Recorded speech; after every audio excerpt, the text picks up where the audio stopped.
Hey guys, djbigron here. I want to do a video response to Brian S. Red's latest video, or right before the latest, in regards to somebody that wants to start DJing weddings. Well, I got a story to tell you. When I was 14 years old, I started DJing, and it was because I went to a school dance. I really went to a school dance, or not even a school dance. It was a teen dance at a racquetball club we had here in Racine called Racine Racquetball Club. Point West, that's the name of Point West. Anyway, so we had the party, and we went. I was like, man, this would be so freaking cool to do, and you know, DJs were scratching and everything, and so a couple friends of mine, we decided to, you know, start this thing. So we didn't have the proper gear and anything, so we started buying, you know, house speakers, and it started out with something like that. And the closest thing we had to a DJ shop around here was Radio Shack, and I think that was the case for a lot of DJs that I know. Started out with Radio Shack products, or we had a place called Semi Fair where we sold like pyramid mixers and stuff like that. Well, anyway, so we started doing little teen gigs here and there, teen dances. You know, nothing real big. We didn't have the firepower for it. But we had an idea what the kids wanted to hear.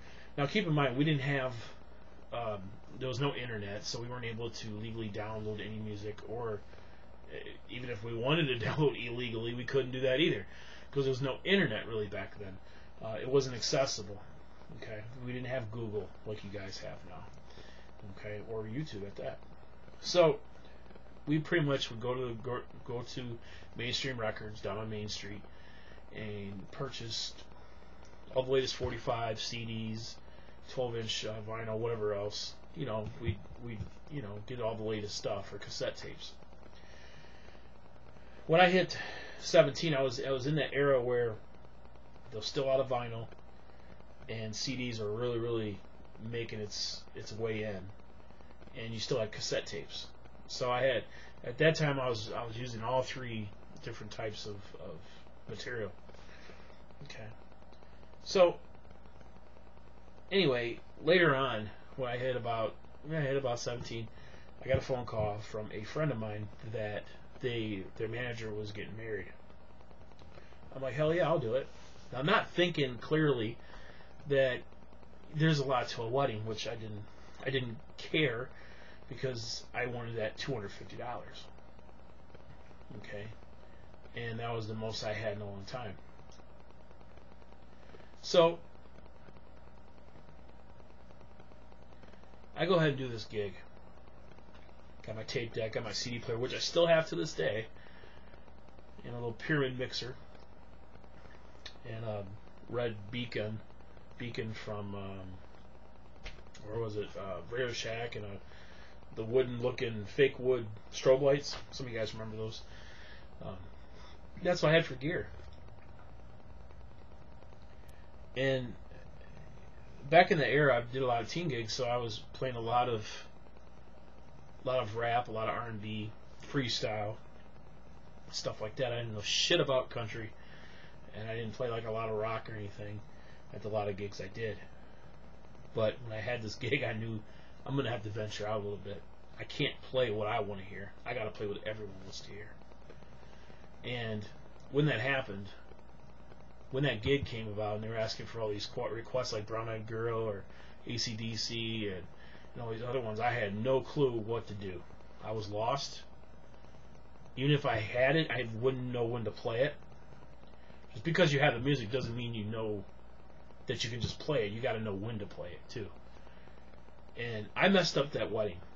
I destroyed that wedding. And they even asked for a refund. And I didn't even know about a contract. I didn't even do a contract. I didn't know anything about a contract. I didn't know how that stuff works. I had no one. I didn't venture out really to see if anybody could show me these things.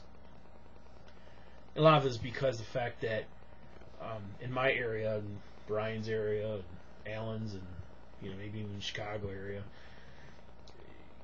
there was a huge competition between DJs. There wasn't that whole networking thing, I don't think. I mean, they can speak for themselves, but personally, I think there was not that part of working together. It was like, what can I take over the most?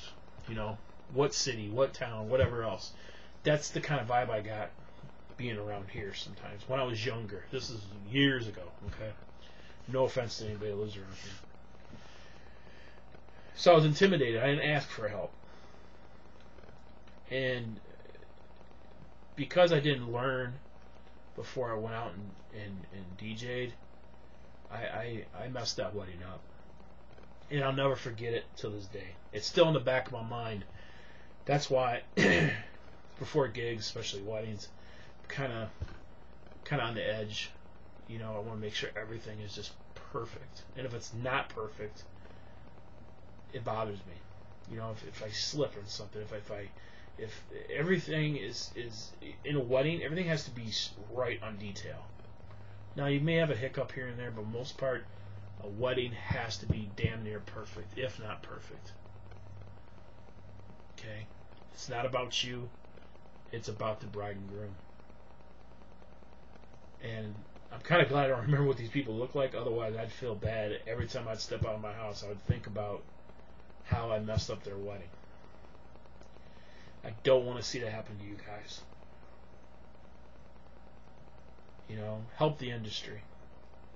Learn. Learn from other DJs. If you live in this area, you can hang out with us, with Jason and I. Or Brian's even offered, you know. Anything we can do as YouTube DJs to help you, let's help you. Let us help you. Okay, we're on Skype, we're on everything else. There's so many people out here in this community that can help you get on the right track, but you really need that experience, though. I mean, when you watch the videos, you only see highlights of everything that was going on. You know, you don't see too much of the video of, you know, something happens or whatever bad happens or something. You always see the highlights of the gig. But if you're DJing a gig and when your amps go out, what do? You got backup gear? If a laptop goes down on you, Serato's acting up, what do? Think about it. Like Brian was saying, for the industry, please, please, please, please, you know, get assistance. He didn't say exactly like that, but get assistance, get some help, learn from other DJs. I don't believe in the whole bottom feeder thing. I think the bottom feeder is just nothing more than somebody that needs to be taught more, needs to learn more. And that's why I'm glad we have YouTube. But you can't download a crap load of music and then just all of a sudden just go out there and DJ. It don't work out that way. You got to be in control too.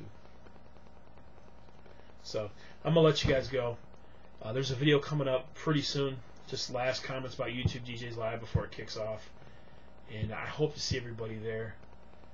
Make sure you go to one of my other videos. I got the registration form if you haven't applied, and there's also the agenda on there.